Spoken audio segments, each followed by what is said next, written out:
Di channel saya, Dunia Filsafat, kita akan membahas mengenai politik Jokowi, komunikasi, dan perkembangan dari kasus ijazah palsu gitu kan. Ya, Jokowi sampai saat ini menjadi politisi yang masih menarik. Berduyun-duyun orang datang ke rumahnya untuk berfoto, bersalaman. Ya, ini membuktikan bahwa ada yang berbekas kepada masyarakat Indonesia terhadap kepemimpinan Jokowi ini gitu kan. Romi, mantan ketua P3, pernah menyatakan saat ini ya Jokowi lah politisi yang terhebat di masa ini gitu kan.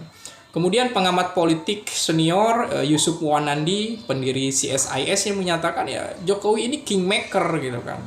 Semenjak masa jabatannya berakhir, dia bisa menentukan konstelasi politik Indonesia. Prabowo Gibran menjadi presiden dan wakil presiden. Kemudian Golkar juga memiliki komunikasi yang lancar dengan Jokowi, bahkan menjadikan Bahlil menjadi ketua umum Golkar gitu kan. Jadi Jokowi memang sebenarnya kingmaker gitu kan. Sudah melampaui Megawati gitu kan saat ini gitu kan. Karena calon presiden dari partai PDIP kalah gitu kan. Ganjar kalah 16% gitu kan dengan Prabowo Gibran yang 85% ke atas ya. Nah, di sini kita mau menjelaskan bahwa isu yang menerpa Jokowi semuanya tidak memberikan efek apa-apa gitu terhadap Jokowi. Orang yang memfitnah, orang yang mau merendahkan, bahkan gugatan ijazah palsu gitu kan. Ini semuanya akan berakhir juga. Saat ini Jokowi digadang-gadang menjadi ketua umum Partai Solidaritas Indonesia, kemudian digadang jadi ketua partai pembangunan gitu, P3 gitu kan. Ya, ini sesuatu yang menandakan bahwa di dalam dunia politik Jokowi masih memiliki nama gitu kan. Banyak orang yang ingin berdiri di punggung raksasa Jokowi gitu, atau ingin minta restu gitu kan.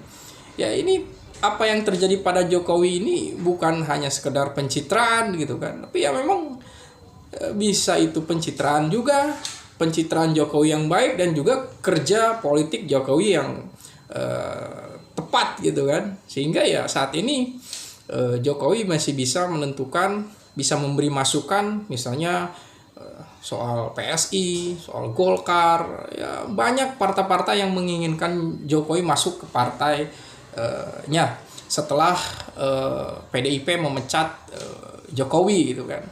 Jadi kingmaker ini memang masih melekat ke Jokowi gitu kan.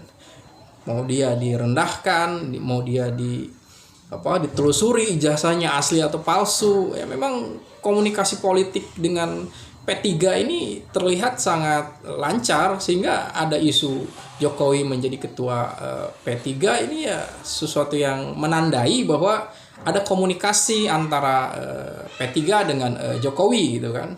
Ya, dan isu ini tentu saja kalau bisa bergulir terus ya P3 mungkin bisa naik ya suaranya gitu. Apalagi memang kalau Jokowi jadi ketua P3 gitu kan. Persoalannya ya apa semudah itu gitu. Tapi ini menandai bahwa komunikasi politik dari Jokowi masih terus berlangsung, dan saya pikir tujuannya untuk apa gitu kan. Ya, sampai saat ini saya masih memiliki asumsi ya Jokowi ingin membuat Indonesia ini menjadi negara yang maju gitu kan, sejahtera gitu kan. Ya politik itu harus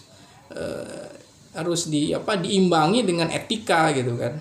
Di sini bahwa Jokowi memulai dengan mendekati rakyat, kemudian bekerja keras untuk membangun infrastruktur, dan juga berusaha untuk menimbang semua kepentingan elit politik gitu kan. Ya, ini sesuatu yang sebenarnya membuat pola gitu kan, pola komunikasi politik gitu kan.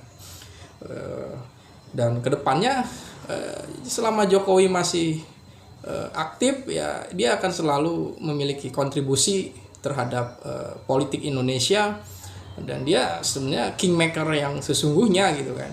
Dia mungkin melampaui Megawati saat ini dalam politik, kepartaian, juga dalam pembangunan gitu kan. Terima kasih.